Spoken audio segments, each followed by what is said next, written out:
Спасибо всем тем, кто пришел. Давай, мне полчаса больше. So thank you for coming. And yesterday our voices got slightly rough because we were talking, and so forgive our vocal cords not being in the perfect condition today after yesterday. So what's there to discuss? The trends that we have been observing over the last couple of years, and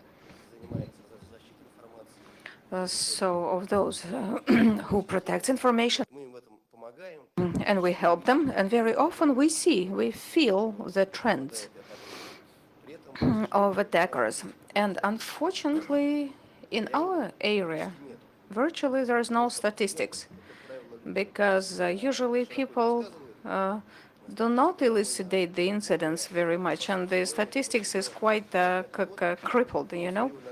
And for the last 5 years, we have been publishing our analytics on the basis of our research.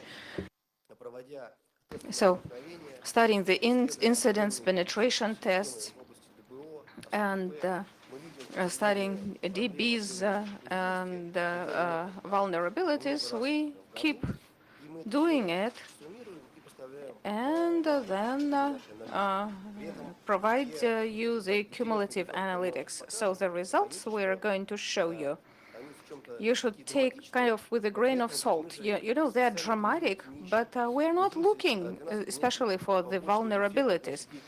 These are the adverse effect of our activity. So the situation might be much more dramatic if we were specifically looking for them. So let us tell you about our research. And the author is not Boris, as the agenda claims, but it's a big team of researchers. And we shall try to make it a business section and try to talk business-wise about the issues that we have been observing. So let's proceed. I guess we skipped the Mark Twain quotation.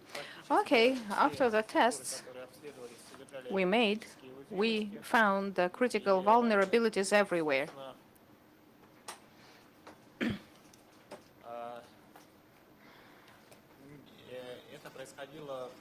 And it was happening in each and every industry. So if you say that you buy piles of hardware and make it blink and protect your infrastructure, that would be wrong.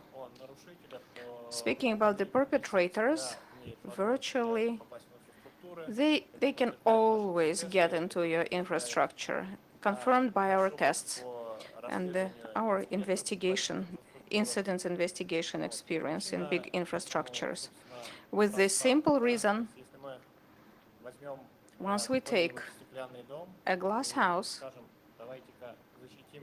and try to protect it from the children and just take something simple, and it would be difficult to catch everyone who will try to attack it from all sides. So we see the trend. For instance, we have a virus, antivirus. We have no viruses. We have network attacks, firewalls. So it means the network is okay. And we believe that infrastructure is potentially compromised, and we need to cut the timing of the hacker's visit or identify the unwanted activities. So you can hack everything. So the question is only when you find out about it.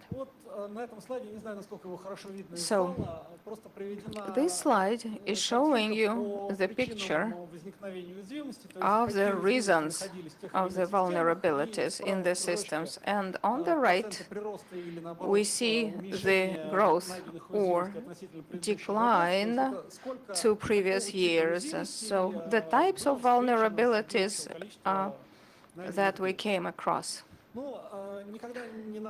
You should never forget that all security starts with a person and very often ends exactly there. And for instance, weak passwords is the most frequent issue.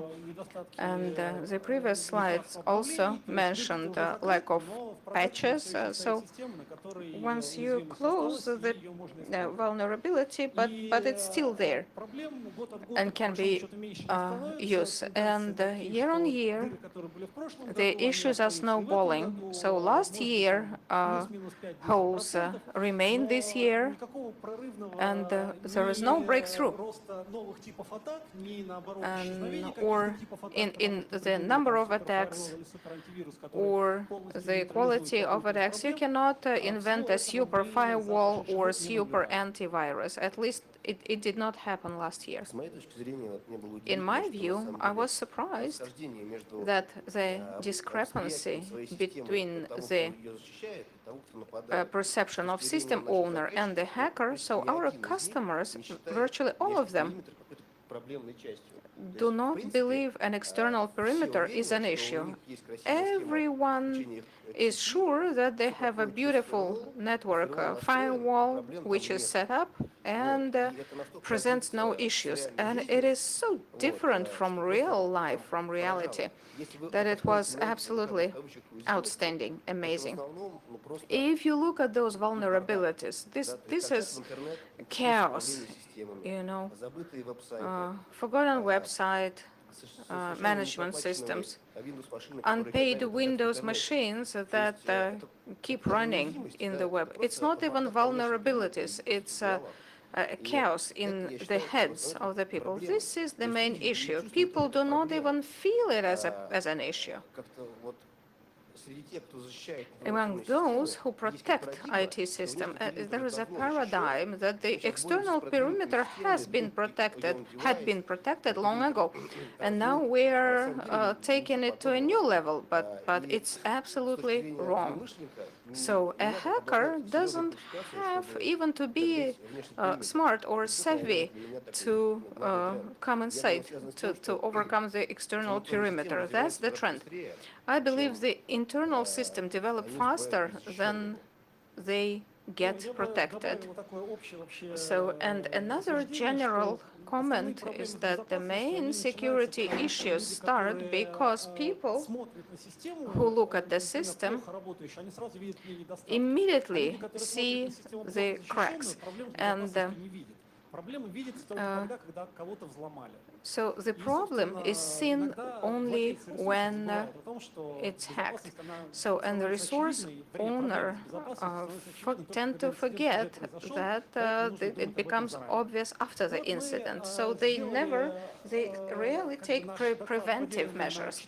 So we broke our presentation into 4 main parts about critical infrastructures. The first part is about the telco operators. So Dmitry is going to share with us about the cell operators. So where's the root cause of the issue? We are all to blame for the volumes. So last year, Igor Ashmanov had a very interesting presentation about social networks and the trend that we are living in the information society. And I believe it needs a very good, solid infrastructure. And very often, some transportation networks are the basis of infrastructure. And it's like a pipe where the data flows.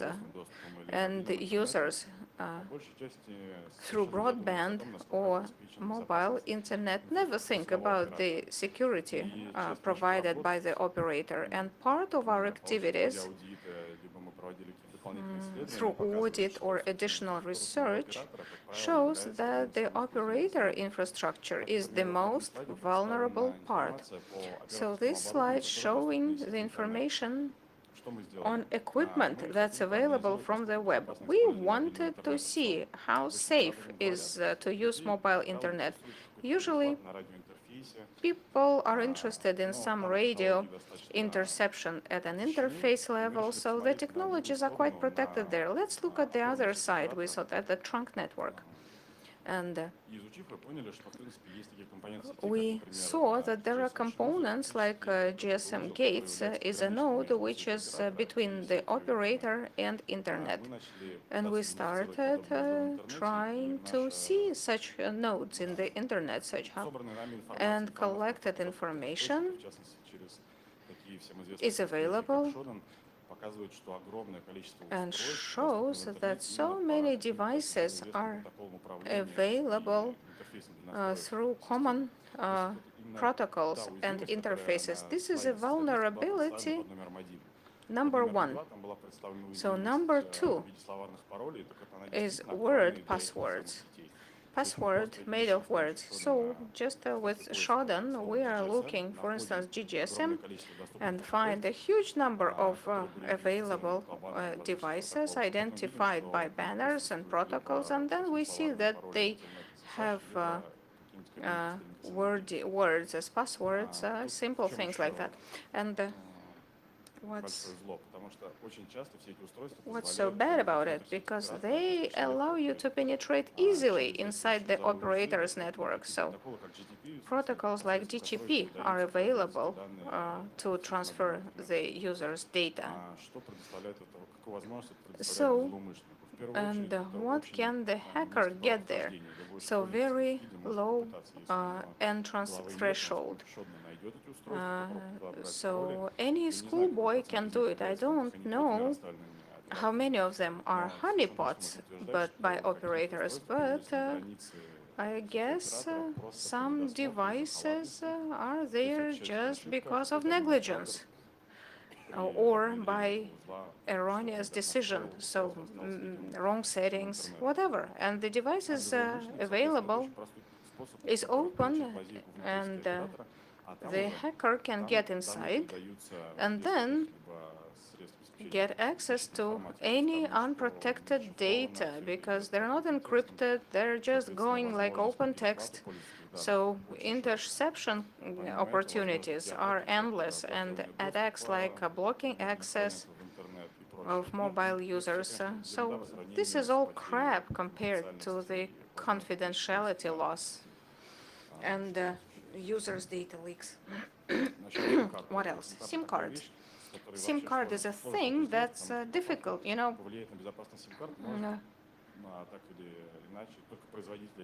It's only the manufacturer who can spoil it. Actually, there is not much security in it. The issue is that a SIM card is a smart device, which is a computer with OS, file system, and applications.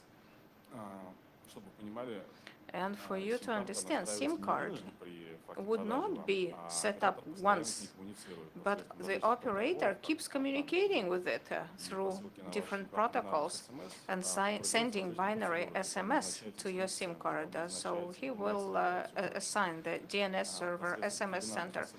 So through such binary SMS, any user can, for instance, send an SMS to any other user, just knowing the phone number. If the SIM card accepts such SMS, you can try to replace the DNS server and send all data through the hacker servers and get the user's info. And besides, there are so many vulnerable applications. Approximately 20% of SIM card carry applications that are vulnerable. They do not have the proper signature, which is another open door for the hacker, up to, you know, installing a new Java application that will serve as a backdoor, or in a simplest case, getting access to the file system. You can get parameters like temporary identifier and things, and the encryption key. So once you get this information, you can always clone a SIM card of any user and then you know, he can have all the capacities of a legitimate user. So the cost of equipment, 10,000, is the money that would be spent to buy hardware to get the keys. So we made even triple desk keys, and it can be easily done if you build a $10,000 worth and a week of your time, and then you can copy SIM cards and do everything on behalf of that user. So what you can use is SMS banking services. Once the perpetrator is not greedy and steal everything, steal much money, that require confirmation, but just, you know, just steal 2,000-4,000 rubles, he can, you know, keep pinching that SMS bank, and then all the SMS will come back to the cloned cell phone. So that's a perfect way to monetize this vulnerability. Another interesting research that we made is 3G, 4G modems vulnerabilities. We saw another trend. Most of the modems, all, are little computers that work on some Android or Linux, and you see, we get this matryoshka SIM card, a modem, a computer, so you insert a computer in the computer in the computer. So, as for USB modems, you know, there are so many ways to hack it and unlock it, for instance, that can and use the SIM card of another operator. So when you do it, the manufacturers tried to tune differently, and the first thing they did is to close ports, management ports. So they tried to take out this functionality from some console management methods and just make a port that would enable a user to set up and see his balance and everything. But the vendor created all the vulnerabilities that are intrinsic for web, up to code executions. So as soon as it happened, as web vulnerabilities are very popular, the perpetrators can now identify a modem collecting information for this specific model and do basic setup, change DNS server for further data interception, and up to SMS manipulation through changing the SMS sender number, and through SMS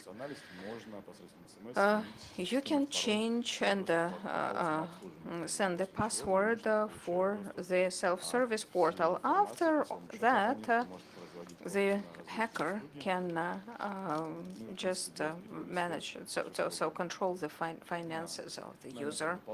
And as additional vulnerability, you can always upgrade this modem, and once you upgrade to the middleware, well, USB devices physically connected to computer, whatever, there are flash drives that can act as CD-ROMs, and modern modems have a CD-ROM part to install software, SD card that can read as a separate extension, and you can add a driver that will connect to the keyboard. So as if you added another keyboard to your computer, and you can do it remotely. You don't even have to give that physically.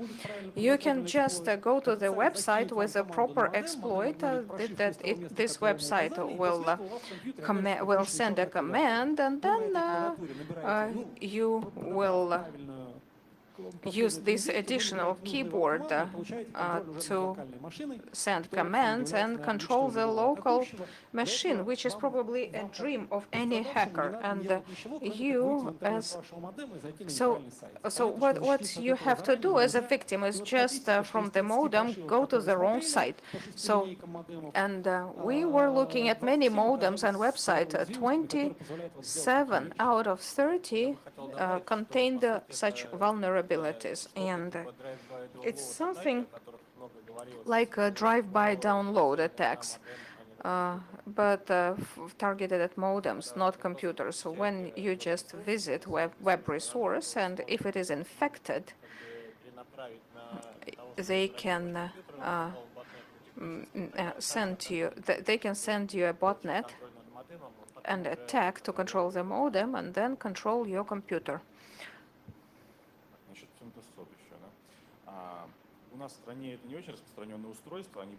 So cells are quite popular in the US, and Europe is a small base station that allows you to expand the macro networks to your garage or a house, and very convenient gadget. But then I believe Verizon had issues with this because it is a device of high-class, simple hardware, and when through the distributor network was sold, so individuals bought it, some femtocells was purchased by bad guys who tried just to use it to get admin access. People are very creative. They found alternative applications to a very nice device. The mundane thing that they did to femtocell several years ago is getting access to the control interface. And the story says that some guys would put this in the backpack and just walking around a shopping mall and intercepted calls and SMS, so getting some sensitive information of mobile users. And our research shows that femtocell are different, and each vendor makes different architecture. The femtocells that we have been getting, well, some of them were protected, some were not, but we consider them as a potential penetration point, intrusion point, because this is a device that somehow through internet and tunnel gets into the operator network and then interacts with the nodes like that would be of interest to us. And so far they broke in order to watch the traffic, catch the users, and this is kind of a fake base stations, a base station. If you use it, you can intercept the data or sniff some random people around you. And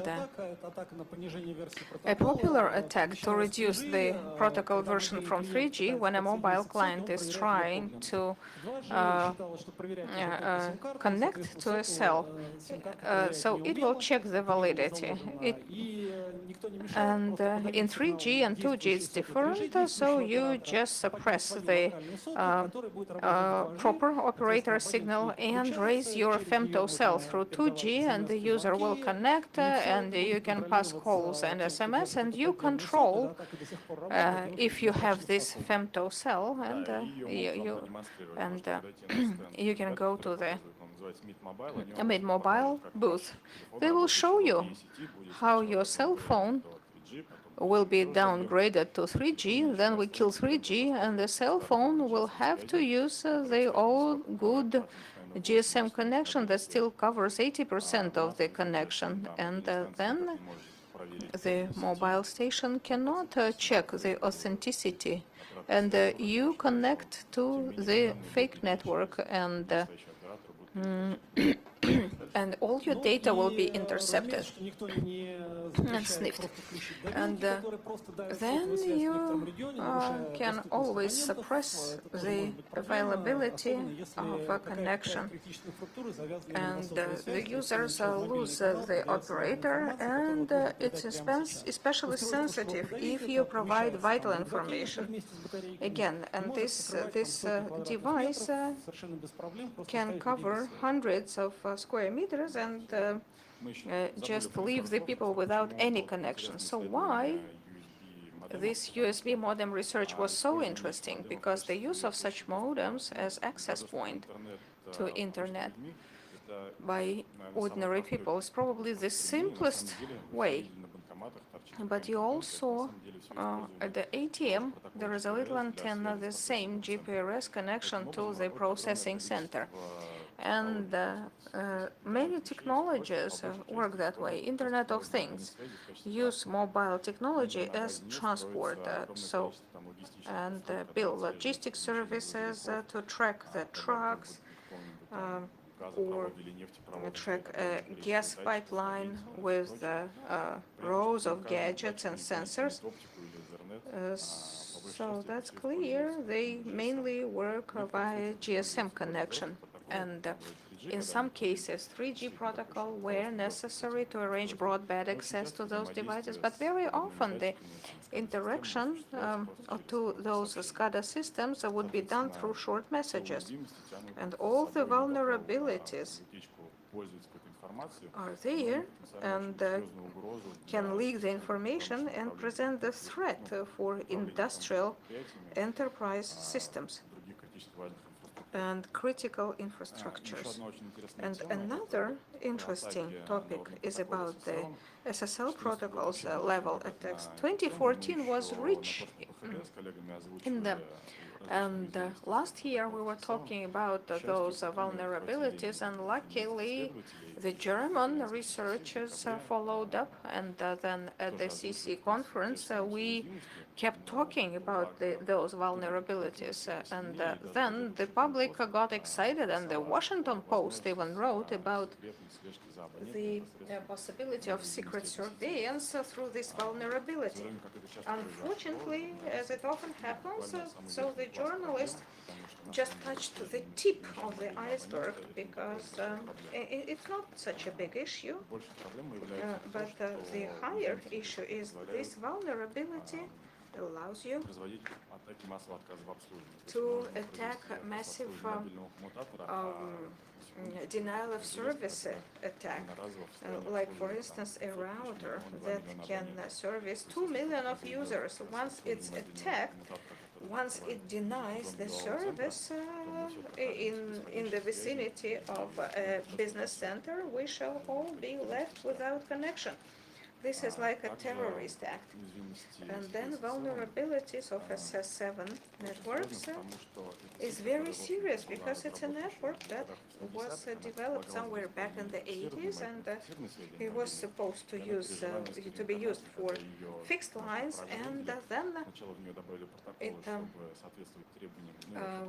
they added some protocols, and then later they made another upgrade so that this network could use IP networks for transport. And the trend is that one day it was a very secluded network. Only operators could connect to it, which were not very numerous. But lately, as a huge number of additional services and content providers emerged, and gates and things and third parties get access to such networks, which enables them to do something that the operators have never done before, because it is proper service for them, service that provide for the hacker, it's a good way from any location to catch a call of a user. So you can register a virtual operator somewhere in Africa, and it will cost you a couple of $1,000, and then you will get access to all local operators. And then once you get this access, what can you do?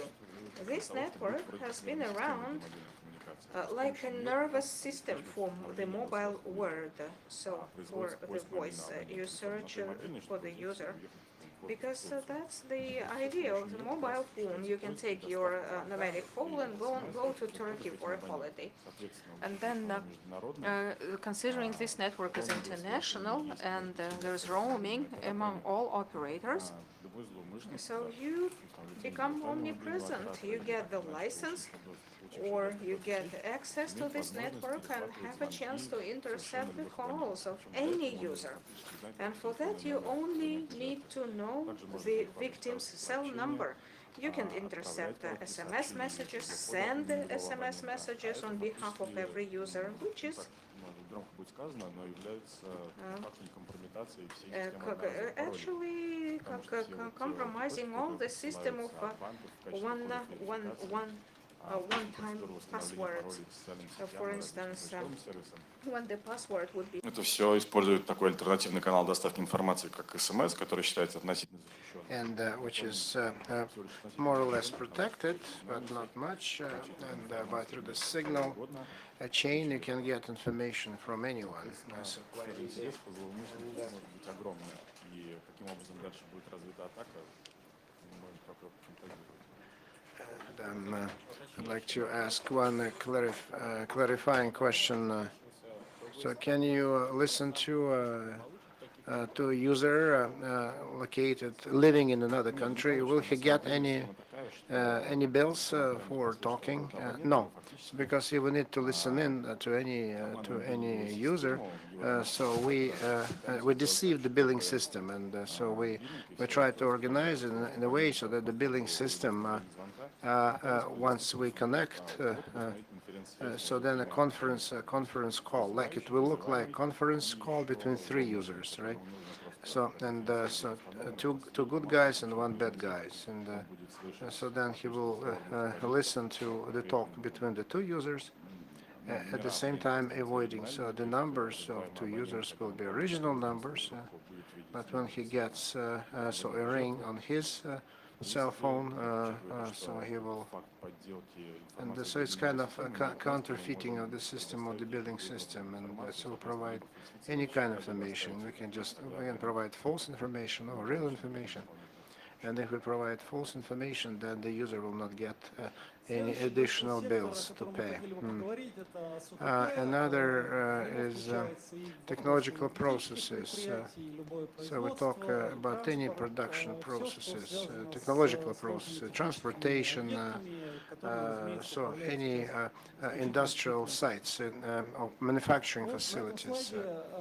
So what about their vulnerabilities? So vertically you can see the years, and judging by the years, you can see before 2010, so there was no research done on industry vulnerabilities. It was not done.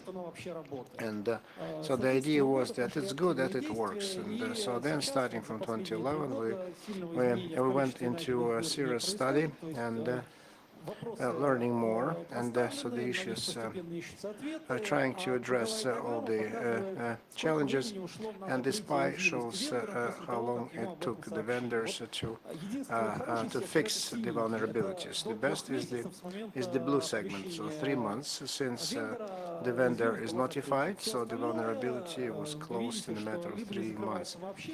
But some other vulnerabilities so take forever to fix.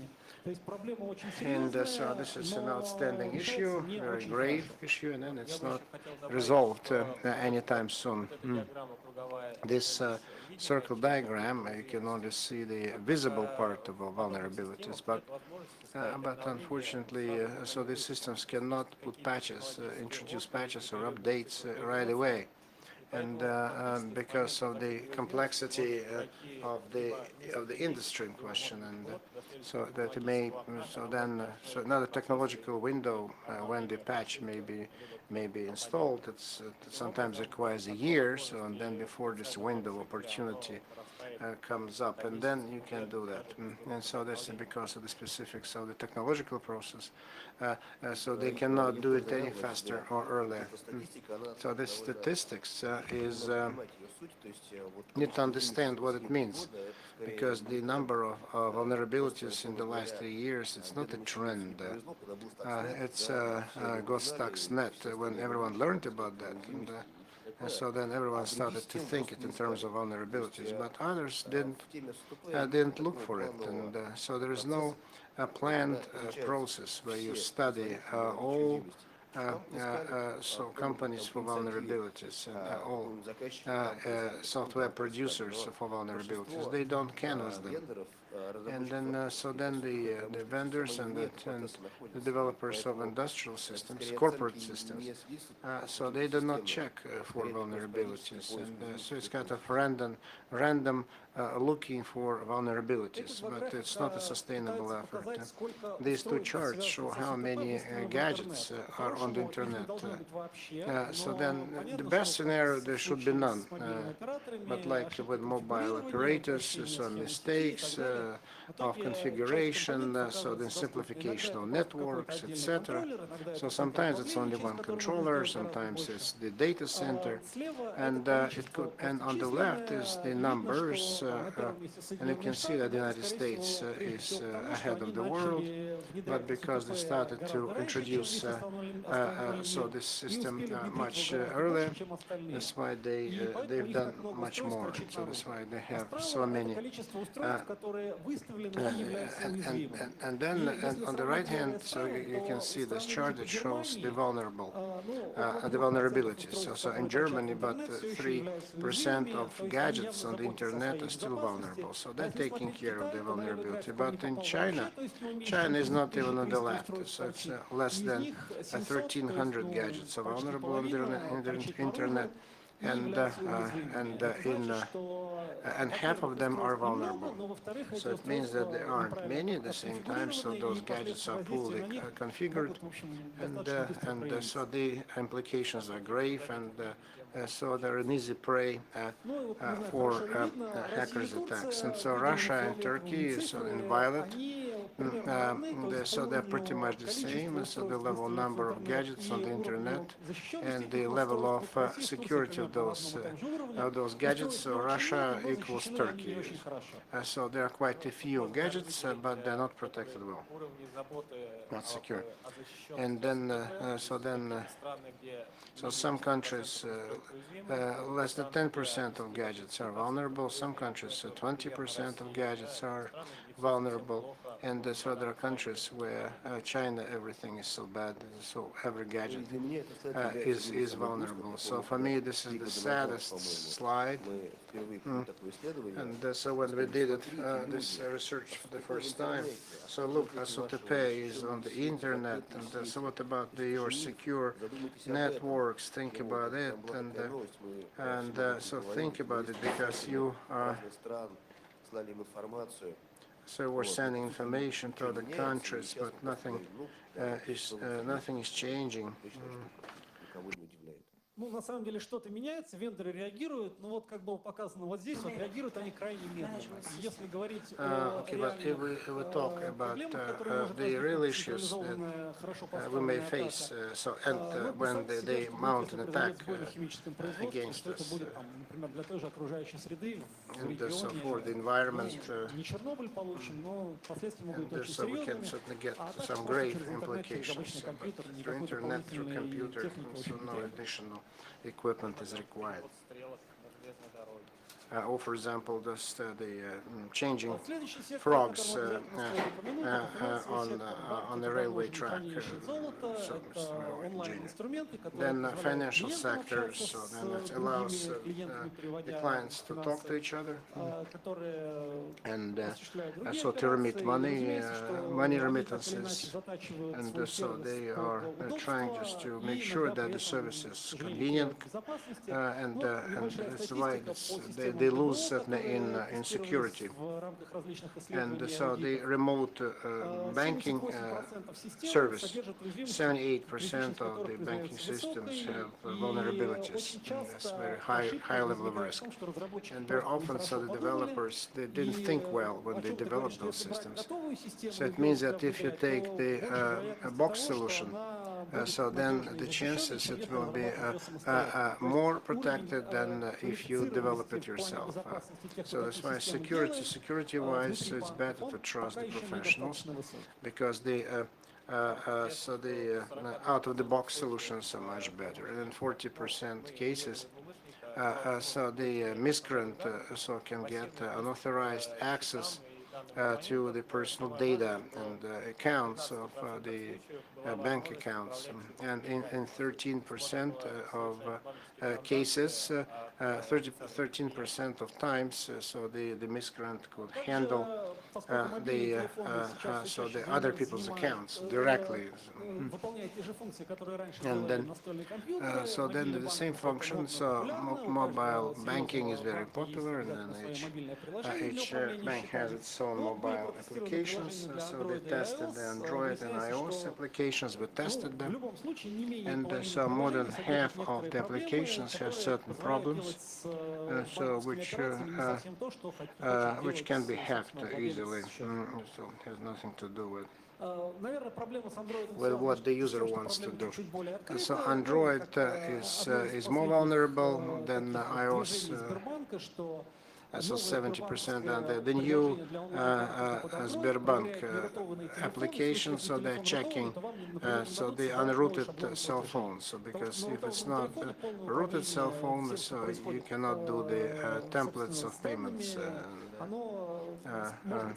But not routed, and so then the programs will maybe doing it, and but so you can pay, but only on the basis of certain templates that you created in a safe environment. So I think that there's a small antivirus a system that will prevent you from installing these applications on your cell phone. But you need to remember that now the mobile banking is not safe.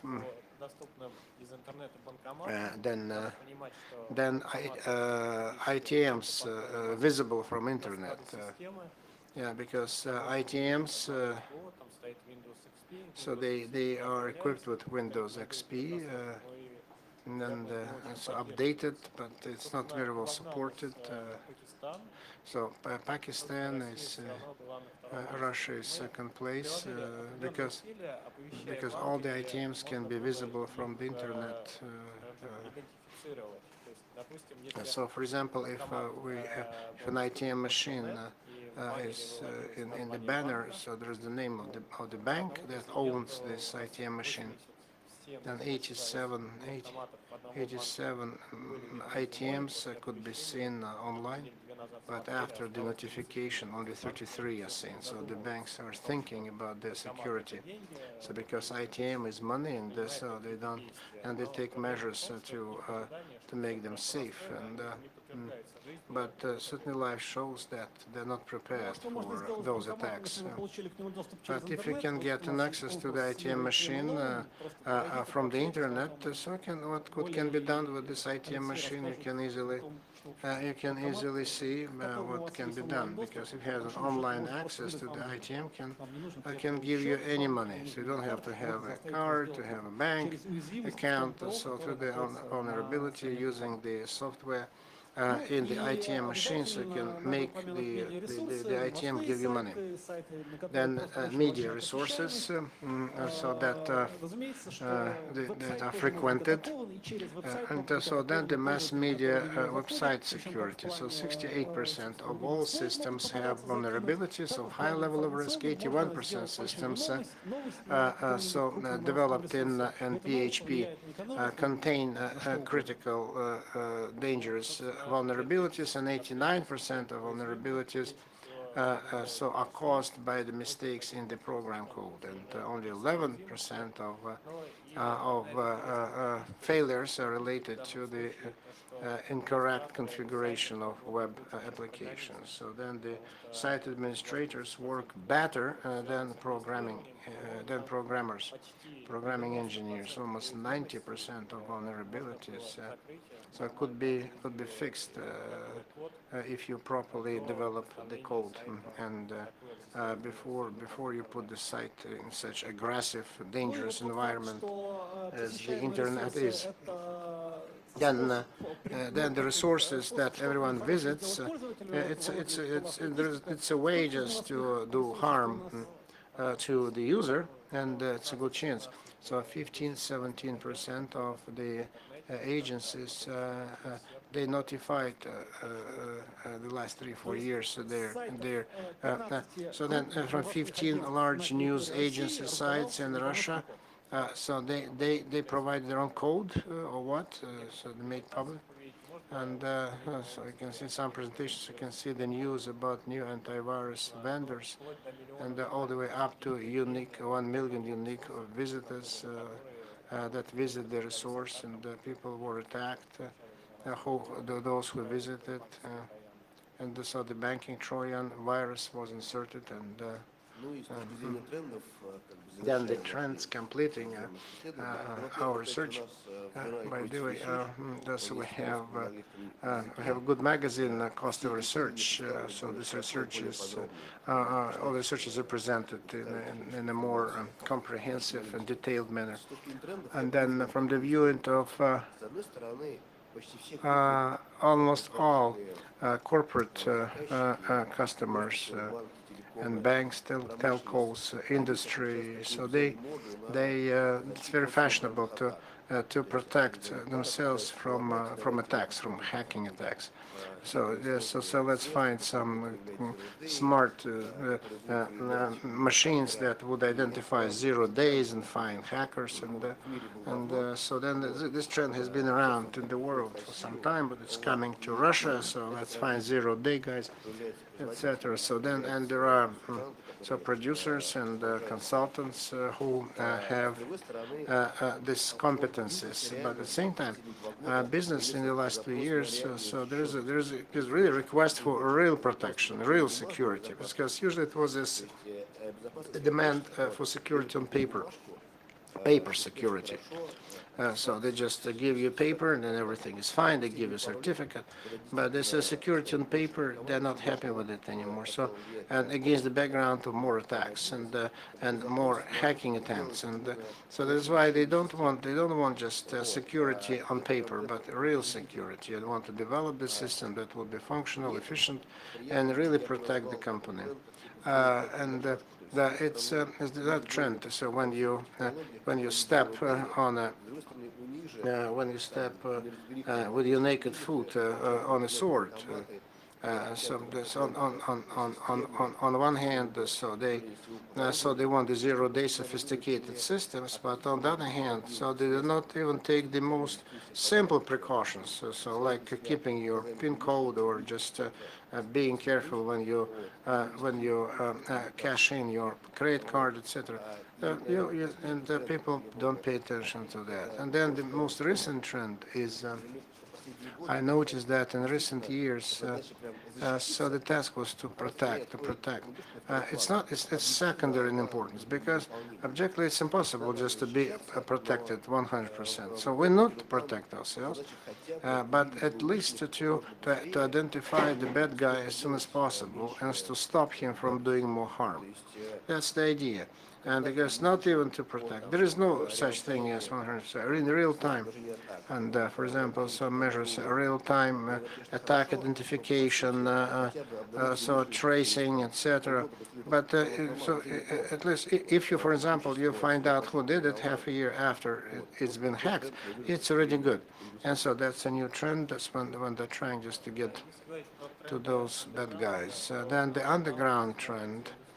So they're watching the industry very closely, and you can see that. And the underground is watching the technologies. While some time ago,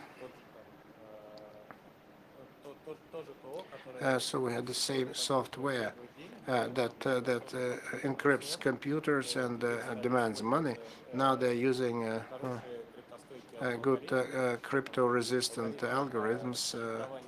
So then encryption with an open key, and actually then the industry was prompting the attackers what not to do, so what mistakes not to make, and how to increase the damage for the industry. So they were just supplying information to the bad guys. So then the new vendors publications started to appear because the vendors want to know to show their confidence and their competence, their knowledge, and one of the trends was good cryptography. The second trend is that the vendors so they say, so why do we have to pay if it's very easy to decrypt? The second trend, so we can't, when they faced good cryptography, the vendor saying, oh, I restored the key because it was generated on a hacked machine, then it was sent by mail, etc. So the vendor showed that the bad guy so you can do more, you can work more efficiency, and then they will not catch up with you, so, and people will not be able to restore their data. So then it goes to the server. So then open key encrypts, and the closed key does not get into into the system which has been hacked, or the machine that has been hacked, and even having special equipment, you cannot restore the key that was used for the encryption and restore the data. All I have to do is two ways. The first way is to pay and also take it from the backups if there is a backup. But restoring from a backup takes several days, and that's why offices where thousands of people work, and so they will be just doing nothing, eating bananas and apples, while the information is restored. Some companies went bankrupt because of, for example, the reporting, accounting was hacked and never returned. That's why they extort money. They extort money from the companies, and then there are some cases when the law enforcement of certain states, so they do their own investigation, that's trying to identify who was that, so then they find a vendor. A vendor starts writing on the blog, so it's good that it was bad guy Petya or Peter, just from that country. And then Petya immediately packs his suitcase and moves to another continent, so further away, and it's impossible to get him. And then I would still warn the vendors who really just try to understand understand the specifics of the industry before just you start to PR yourselves. So think, so how much effort and money just other so special agencies spent and took in order to trace them down, so the bad guys, and improve the system in general. Then another, then using some anonymous payments, bitcoins.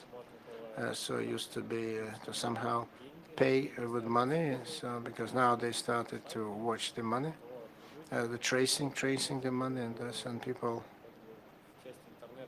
and went to the internet, which is anonymous, so which is not indexed by the search engines, and it's much more difficult to find them. And I think that many incident investigations should be done within the framework of NDA and provide information in the amounts and entirety that would talk about a certain problem, so that the owners of the software should know what's going on, but not to give additional chances to the bad guys to increase the efficiency of their attacks. So geopolitics is something that was played out always, and so if the Western companies they attack, so then in the zone root domain or SU zone organizations could come to terms. And if they attack Russian companies, it's quite similar, but sometimes it's war comp domains are the source domains. And so this confusion and slow communication between the countries is playing into the hands of the attackers. And then another trend. So then APT experience, anti-APT experience, some mass attacks. So then the Trojan viruses distribution, then attacks aimed at specific infrastructure or regions or industries. Then very often, so a few years ago, so from the infected website, they would infect banking Trojans, and by mail they would attack specific infrastructures. Now the trend is mixed because they borrowed the experience of more qualified and better prepared partners. And we regularly see very smart attacks that look like they're mass attacks. So guy just visits the site, and so then they transfer him to the infected software.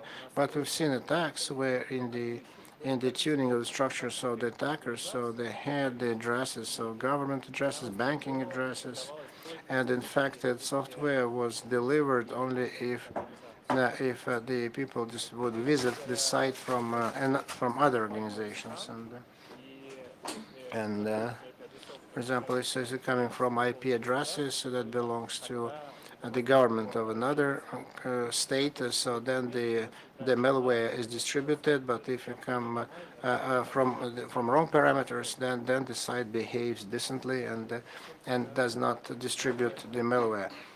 This is how it goes. And so our time is up. And Вот вкратце наше видение тех трендов, которые мы видели. Вот. Если у вас есть вопросы, if you have any questions, можно после презентации please, you're welcome to, следующему докладчику. because in 4 minutes there will be another presentation. If there are any further questions, we can take them later. I'd like to thank all our colleagues from our research center that participated in this test and helped with the paperwork and analyzed it all. Thank you all.